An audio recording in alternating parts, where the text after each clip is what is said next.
ইমাম সাহেবের পূর্বে মুক্তাদি সালাম ফিরালে নামাজ হবে কিনা, এটা অনেকের হয়, হয় না? হয় না? যাদের একটু তাড়াহুড়ার রোগ আছে, ইমাম সাহেব একটু কাশি দিতে গেলে মনে করে সালাম দিছে, সালাম ফিরে ফেলে, হয় কি হয় না?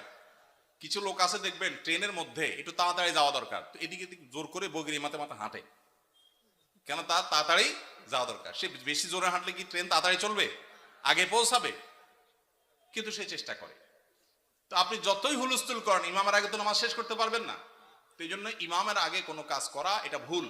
নবী সাল্লাল্লাহু আলাইহি ওয়াসাল্লাম বলেছেন, ইন্নামা জুইলাল ইমামু লিউতাম্মা বি, ইমাম দেয়া হয়েছে তাকে অনুসরণ করবার জন্য। ইমাম যখন রুকুতে যায় তারপরে রুকুতে যাবা, যখন সিজদা যায় তারপরে সিজদা দিবে, যখন সালাম ফিরে তারপরে সালাম দিবে, এ হলো নবী সাল্লাল্লাহু আলাইহি ওয়াসাল্লামের নির্দেশ। অতএব ইমাম সালাম ফেরানোর আগে সালাম ফিরানো যাবে না।